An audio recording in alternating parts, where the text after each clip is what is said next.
안녕하세요. 김건호 목사입니다. 오늘은 2022년 12월 7일 수요일입니다. 이제 한 달밖에 남지 않은 2022년 한 해를 주님의 은혜 안에서 멋지게, 은혜롭게 잘 마무리하시기 바랍니다. 전도서 묵상이 시작되었는데요. 오늘은 아주 오래전인 2015년 3월 8일 주일에 했던 설교를 요약해서 보내드리려고 합니다. 본문은 전도서 3장 1절과 11절입니다. 읽어드리겠습니다. 범사에 기한이 있고 천하 만사에 다 때가 있나니 하나님이 모든 것을 지으시되 때를 따라 아름답게 하셨고 또 사람들에게는 영원을 사모하는 마음을 주셨느니라. 그러나 하나님이 하시는 일의 시종을 사람으로 측량할 수 없게 하셨도다. 아멘. 고대 근동의 지혜 문학 가운데에는 염세주의 문학이라고 부를 수 있는 문헌들이 있는데요. 어쩌면 많은 사람들은 전도서도 그 중에 속한다고 생각할지도 모르겠습니다. 1장 2절 전도자가 이르되 헛되고 헛되며 헛되고 헛되니 모든 것이 헛되도다. 해 아래에서 수고한 모든 수고가 사람에게 무엇이 유익한가? 전도서는 이렇게 참으로 비관적인 문장으로 시작될 뿐 아니라 헛되다, 무익하다와 같은 표현이 반복되기 때문입니다. 때문에 이 책은 허무주의와 삶에 대한 비관론으로 가득한 책이라는 느낌이 듭니다. 하지만 전도서는 당시 염세주의적인 문헌들과는 차이가 분명한 책입니다. 고대 근동의 염세주의 문헌들은 어둡고 세속적이며 희망을 찾기 어렵기 때문입니다. 심지어 14세기 바벨론의 작품으로 알려진 염세주의와의 대화라는 책에서 저자가 내린 인생의 해답은 자살이라고 해요. 하지만 전도서는 그렇지 않습니다. 전도서 역시 인생의 허망함과 슬픔을 강조하고 있기는 하지만 기쁨, 믿음, 하나님의 선하심을 독자들에게 제시하고 있습니다. 그렇다면 전도서의 메시지는 무엇일까요? 어느 주석의 설명이 마음에 와 닿았습니다.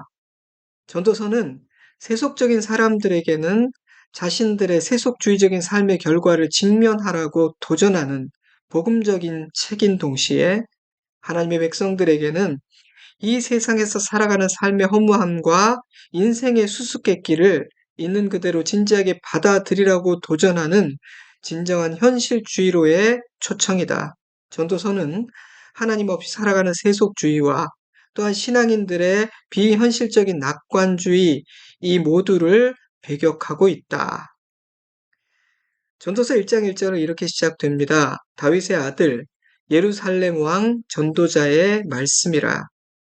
대부분의 학자들은 이 책의 저자가 솔로몬 왕이라는 사실에 동의합니다.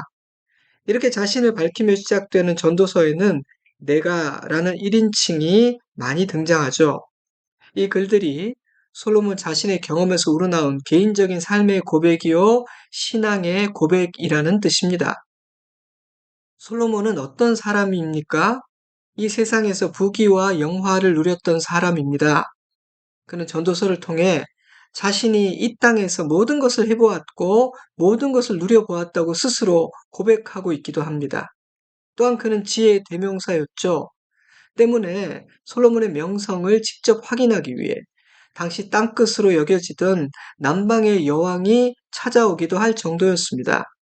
전도서는 그러한 솔로몬이 자신의 인생을 돌아보면서 남긴 노년의 지혜입니다. 그러므로 이 땅에서 부귀영화를 누려보았던 한 지혜자의 인생의 고백이요, 신앙의 고백이라 할 수 있는 이 전도서 뿐만 아니라 하나님의 영광으로 쓰여진 이 전도서의 말씀들은 천천히 그리고 깊이 묵상할 가치가 있는 심오한 인생의 진리를 담은 책입니다. 많은 교훈을 얻을 수 있어요. 실제적인. 오늘은 3장 1절과 11절 이 두 절 말씀을 중심으로 때에 대해서 하나님께서 우리에게 주신 몇 가지 제의를 얻고자 합니다. 인간은 시간에 속해 있는 몸과 하나님의 영원에 속한 영으로 이루어진 이중적인 존재입니다. 때문에 인간은 지금은 시간의 메인 삶을 살고 있지만 궁극적으로는 영원을 향해 걸어가는 존재죠. 그런 우리의 정체성을 이해할 때 때와 기한에 대한 지혜를 얻는 것은 너무도 중요한 일일 것입니다. 자, 그렇다면 전도서는 때와 기한에 대해 무엇을 말하고 있습니까? 첫째로 솔로몬은 범사의 기한이 있고 천하만사의 때가 있다고 말합니다. 3장 1절. 범사의 기한이 있고 천하만사의 다 때가 있나니. 기한으로 번역된 히브리어 제마는 약속된 시간, 정해진 특정한 시간, 특별한 시간을 의미합니다. 그래서 NASB는 appointed time이라고 번역했고 또 대부분의 영어 성경들은 season이라고 번역했죠. 때라고 번역된 at는 우리가 보통 말하는 시간을 의미합니다. 때문에 영어 성경들은 time이라고 번역했어요. 이어지는 2절에서 8절 말씀은 상당히 유명한 말씀인데요. 이 1절에 대한 부연 설명이라고 이해할 수 있겠습니다. 제가 몇 구절만 읽어드리죠. 날 때가 있고 죽을 때가 있으며 심을 때가 있고 심은 것을 뽑을 때가 있으며 죽일 때가 있고 치료할 때가 있으며 헐 때가 있고 세울 때가 있으며 울 때가 있고 웃을 때가 있으며 돌을 던져버릴 때가 있고 돌을 거둘 때가 있으며 지킬 때가 있고 버릴 때가 있으며 잠잠할 때가 있고 말할 때가 있으며 전쟁할 때가 있고 평화할 때가 있느니라. 범사의 기한이 있고 천하 만사의 때가 있다는 사실을 구체적인 예를 들면서 설명하고 있는 것입니다. 자, 그렇다면 천하 만사의 때와 기한이 있다라는 말씀은 우리에게 어떤 의미가 있는 것일까요? 우리에게는 나에게 허락된 그 순간 바로 그때 해야 하는 그런 특별한 일들이 있다는 것입니다. 물론 2절에서 8절에 기록된 일들 중에는 우리의 손밖에 있는 일, 즉 전적으로 하나님께서 하시는 일들이 있습니다. 예를 들어 2절은 날 때가 있고 죽을 때가 있다고 말하고 있는데 그것은 우리가 결정할 수 있는 일이 아니죠. 우리는 그저 그때를 분별할 수 있을 뿐입니다. 그러므로 인간에게는 모든 것을 하나님의 때와 시간에 맡기는 지혜가 필요하고요. 하나님께서 하시는 모든 일들을 겸손히 받아들이는 지혜가 필요한 것이죠. 자, 이 부분은 조금 뒤에 더 다루도록 하겠습니다. 첫 번째로 나누고 싶은 때에 대한 지혜는 천하 만사의 때와 기한이 있기에 우리는 그때를 분별하고 그때에 맞는 생각을 하고 그때에 맞는 행동을 해야 한다는 것입니다. 굉장히 중요한 일이에요. 2절에서 8절 말씀을 빌리자면 울 때는 울어야 하고 웃을 때는 웃어야 하며 말해야 할 때는 말해야 하지만 잠잠해야 할 때는 입을 닫는 것이 지혜로운 일이라는 것입니다. 진정으로 지혜로운 삶이란 말과 행위와 선택에 있어서 적절한 때를 아는 것이라는 뜻이죠.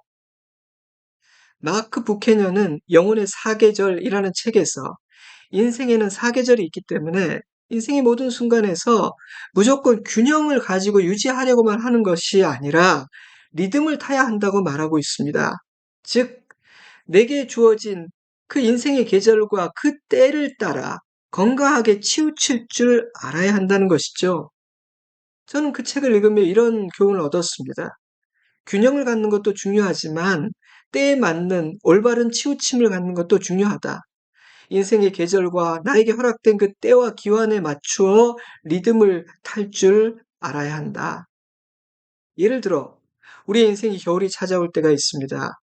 겨울은 외롭고 힘겨운 고난의 시간이죠.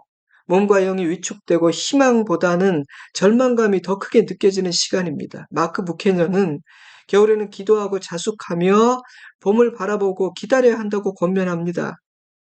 겨울 동안 가지치기를 함으로 불필요한 에너지의 낭비를 막아야 하고 자신의 삶을 새로운 관점으로 돌아보며 소망 중에 다가올 봄을 기다려야 한다는 것이죠. 그것이 겨울이라는 시즌, 그때 해야 하는 일이라는 것입니다. 봄과 겨울에 해야 하는 일은 다른 거예요. 저는 이 표현이 참 인상적이었습니다. 1월에 옥수수를 옮겨 심는 것은 어리석은 일이다. 한여름인 7, 8월 떼약볕 아래에 나무를 옮겨 심는 것 역시 어리석은 일이다. 계절마다 그에 맞는 일과 꼭 해야 하는 직무와 어쩔 수 없는 제약들이 있다는 사실을 우리는 깨달아야 한다. 여러분, 얼마나 지혜로운 말입니까? 사랑하는 성도 여러분, 나에게는 계절과 때를 분별하는 지혜가 있습니까? 그때에 맞는 일이 있다는 사실을 알고 있습니까? 범사의 기한이 있고 천하만사에 다 때가 있나니 우리 모두에게 때와 기한에 맞는 일을 하는 지혜가 있기를 바랍니다. 무조건 균형을 맞추려고만 하는 것이 아니라 어느 계절이든 어느 때든 같은 일만 하는 것이 아니라 인생의 계절과 주어진 때에 맞추어 리듬을 타는 지혜에 때에 맞는 올바르고 건강한 치우침도 있기를 바랍니다. 때와 시즌에 맞게 어떤 일에 더 집중한다든지 어느 한편으로 조금 더 치우치는 것을 두려워하지 마시기 바랍니다. 자, 그런데 그렇게 하기 위해서는 때를 분별하는 지혜가 필요하지 않겠습니까? 물론 피조물인 우리가 때를 완벽하게 분별한다는 것은 불가능에 가까운 일이라고 생각되지만 우리가 그런 지혜를 구할 때, 그런 은혜를 구할 때 좋으신 하나님께서 깨닫는 지혜, 분별의 지혜를 주지 않으시겠습니까? 저는 주실 거라고 믿어요. 지혜가 부족하면 후히 주시고 꾸짖지 않으시는 아버지께 구하라고 야고보서는 말하고 있지 않습니까? 그러므로 때를 분별하는 지혜를 구하시기 바랍니다. 아버지, 지금은 어떤 때입니까? 지금은 제가 무엇을 해야 할 때인가요? 물으시기 바랍니다. 좋으신 우리 아버지께서 가르쳐 주시고 도와주실 것입니다. 또한 범사의 기한이 있고 천하만사에 닷때가 있다는 말씀은 한때가 영원히 계속되지는 않는다는 사실을 가르쳐 주고 있습니다. 지금 울고 있다고 해서 계속 울게 되지 않을 것입니다. 지금 웃고 있다고 해서 영원히 웃을 일만 있는 것도 아닐 것입니다. 전쟁도 평화도 영원하지 않을 것입니다. 그러므로 1절 말씀에는 지금 힘겹다고 해서 지금 이때가 고난의 때라고 해서 너무 절망하거나 두려워하지도 말고 지금 이때가 너무 좋은 시즌이라고 해서 지나치게 교만하지도 말라는 뜻이 숨어 있다고 저는 생각합니다. 인생의 겨울을 보내고 있습니까? 영원히 그 겨울이 지속되지 않을 것이니 포기하거나 절망하지 마시기 바랍니다. 인생의 봄날을 보내고 계십니까? 겸손하십시오. 감사하세요. 그리고 그 봄날을 누리며 기뻐하시기 바랍니다. 봄날에 다른 이들에게 나누고 베풀며 언젠가 찾아올지도 모르는 그 겨울을 준비하시기 바랍니다. 둘째로, 솔로몬은 하나님은 때를 따라 모든 것을 아름답게 하신다고 말하고 있습니다. 3장 11절. 하나님이 모든 것을 지으시되 때를 따라 아름답게 하셨고. 전 킹 제임스 버전 그 번역이 참 좋아요. He has made everything beautiful in his time. In his time. 하나님의 정하신 때가 있으며 하나님은 그 때에 맞게 모든 것을 아름답게 만드신다는 것입니다. 그러므로 하나님께서 행하시는 일은 때에 따라 다릅니다. 하나님은 항상 같은 일만 하시는 것이 아니라 그때에 맞는 일을 행하십니다. 그리고 하나님께서 행하시는 일은 그때 가장 적절하기 때문에 그 결과가 언제나 아름답습니다. 풍성한 열매를 맺게 됩니다. 아멘. 11절 말씀에 의하면 아름답게 되는 것은 하나님께서 행하시는 일의 결과인데 그것은 하나님의 때에 이루어지게 됩니다. 사랑하는 성도 여러분, 하나님의 타이밍은 정확하며 한치의 오차가 없습니다. 우리에게는 때를 분별하는 지혜가 없지만 하나님은 기한과 때를 정확히 알고 계시니 하나님께서 행하시는 모든 일은 얼마나 시적절한 것이겠습니까? 그렇지 않겠어요? 그리고 그 결과는 얼마나 아름답고 완벽하겠습니까? 그러므로 우리는 하나님께서 내 인생의 그 시즌에 따라 행하시는 모든 일들을 아멘으로 받아들여야 할 것입니다. 그 순간에는 다 이해하지 못한다 할지라도 주님께서 합력하여 선을 이루실 것을 믿고 그 믿음으로 받아들여야 합니다. 왜냐하면 그것은 내 인생의 계절과 그때의 가장 적절한 일이며 그 결과는 아름다움이기 때문입니다. 그러므로 저는 전도자가 우리에게, 솔로몬이 우리에게 하나님께서 행하시는 일을 그 시즌에서 이루어지는 모든 일들을 누리고 감사하고 즐길 줄 알아야 한다고 말하고 있다고 생각합니다. 그리고 그렇게 생각하는 것이 믿음이라는 거죠. 전도서는요, 그 어떤 책보다 하나님의 주권, 하나님의 주인 되심을 강조하고 있습니다. 특별히 시간의 주인이심을 강조하죠. 인생의 주인, 시간의 주인이십니다. 솔로몬은 모든 것을 지으신 분이 하나님이시며 아름답게 하시는 분도 하나님이시고 언제 아름답게 하실지 그때를 정하시는 분도 하나님이시라고 말합니다. 인생에서 일어나는 이 세상 역사에서 일어나는 모든 일들의 최종적인 결정자는 인간이 아니라 하나님이라는 것이죠. 그리고 이 사실을 잊어버리지 않는 것이 지혜라고 말하고 있는 거예요. 셋째로, 솔로몬은 하나님은 인간에게 영혼을 사모하는 마음을 주셨다고 말하고 있습니다. 3장 11절. 하나님이 모든 것을 지으실 때 때를 따라 아름답게 하셨고 또 사람들에게는 영혼을 사모하는 마음을 주셨느니라. 사모하는 마음을 주셨다. 우리 안에 무엇인가를 지향하고 바라보고 소원하고 갈망하고 추구하는 마음을 주셨다는 뜻이에요. 창조주 하나님께서는 때와 시간의 한계 속에 살아가는 인간의 마음 안에 그 한계를 벗어나 영혼을 사랑하는 마음, 영혼을 사모하는 마음을 심어 놓으셨다는 뜻입니다. 영어 성경들은 set이라는 동사를 사용했는데요. set eternity in their heart라고 번역했어요. 우리 안에 그런 세팅을 해 놓으셨다는 뜻입니다. 근데 여러분, 과연 모든 인간에게 영혼을 사모하는 마음이 있는 걸까요? 저와 여러분은 참 세속적이고 이기적인 사람들이고 한순간을 이 현세적인 세상을 살아가는 사람들인데 우리 안에 영혼 사모하는 마음이 있을까요? 누가 봐도 악하고 세상적이며 타락한 그런 사람들에게도 영혼을 사모하는 마음이 있는 걸까요? 전도서는 그렇다라고 대답합니다. 우리가 보기에는 저 사람에게는 그런 마음이 없을 거야 라고 생각되는 사람의 마음에조차도 그를 만드신 창조주 하나님께서 영혼을 사모하는 마음을 심어 두셨다는 것입니다. 그러므로 그러한 마음을 부인하고 거절하며 오직 이 땅의 것을 전부로 알고 살아가는 것은 하나님의 책임이 아니라 전적으로 인간의 책임이에요. 하나님은 이미 우리 안에 주어진 그 영혼을 사모하는 마음을 날마다 자극하십니다.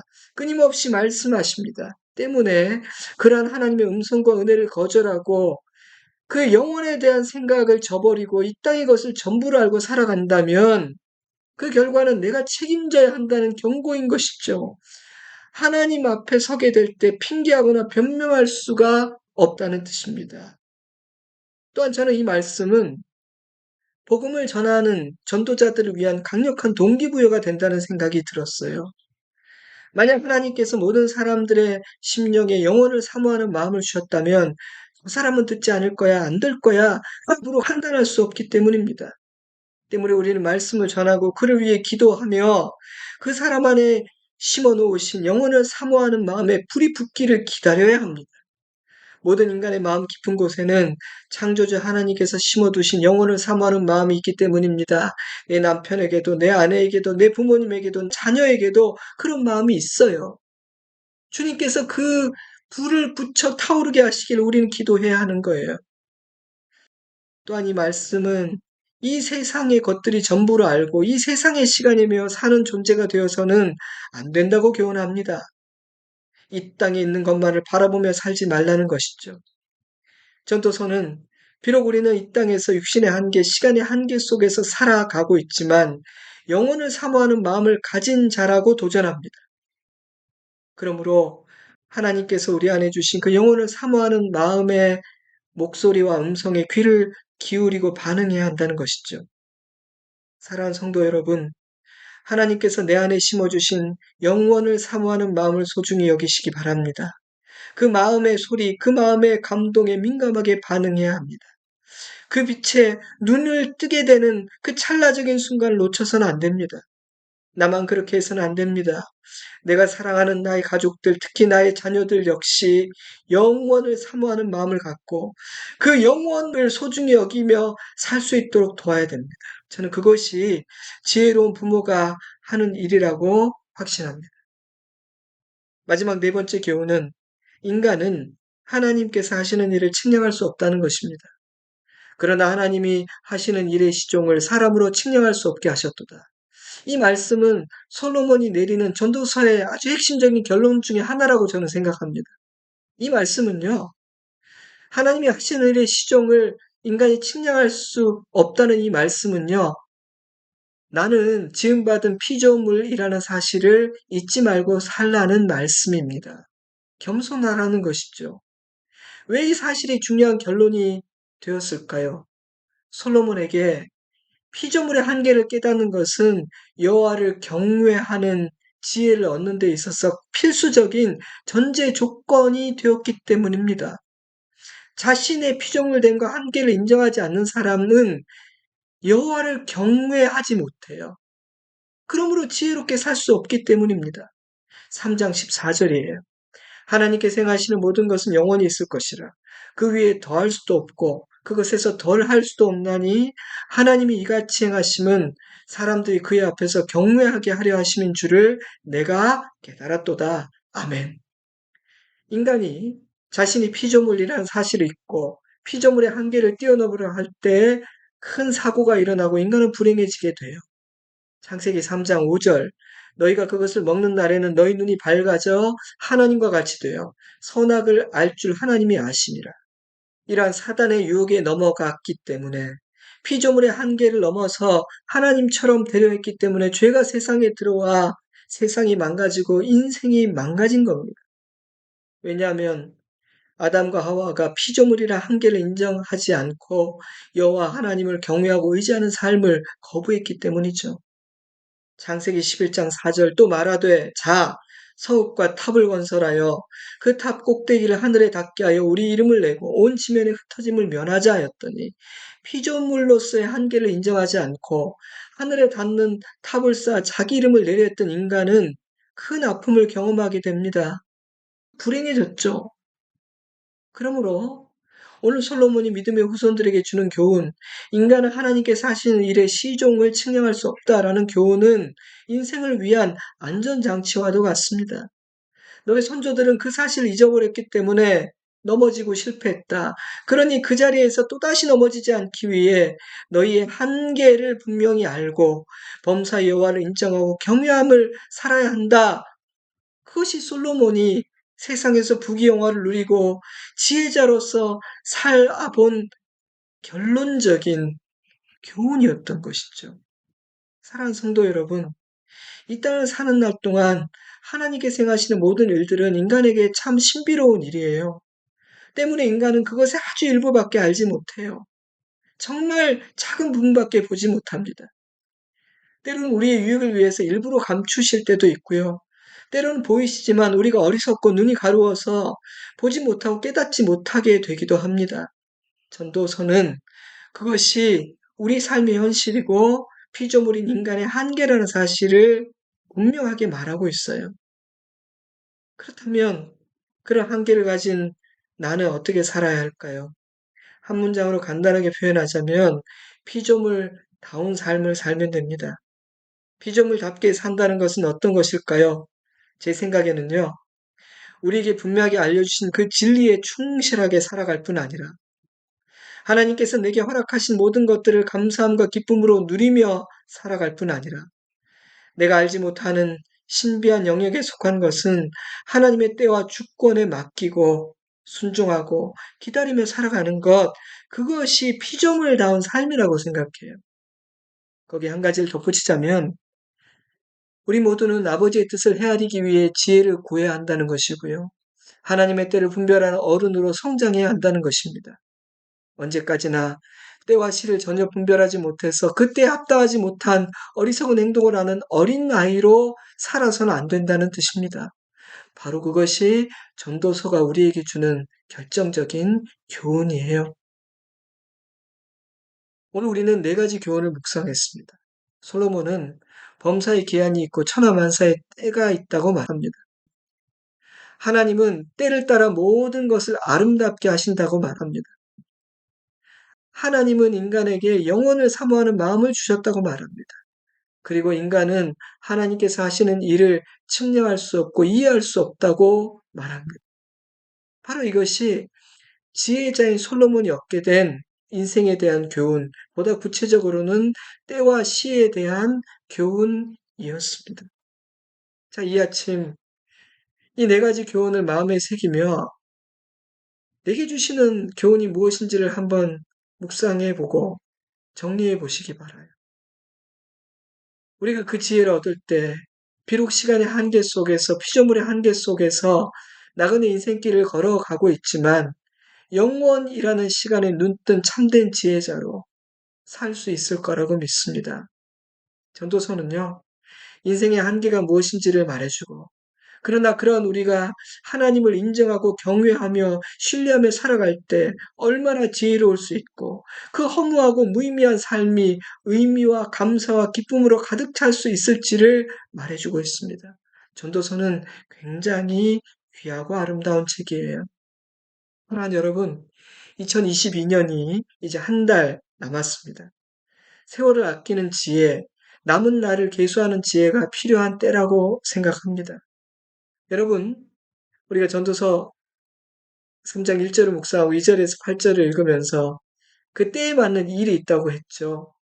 여러분, 2022년 이 12월, 지금은 무엇을 해야 할 때라고 생각하십니까? 그 일을 하세요. 우리 모두가 남은 한 달을 지혜롭게 보내므로 2022년을 너무나 복된 해로 마무리할 수 있기를 주님의 이름으로 축복합니다. 아멘. 사랑합니다. 축복합니다. 한 주간 건강하시고요. 복된 주일에 기쁨으로 뵙겠습니다. 감사합니다. 샬롬.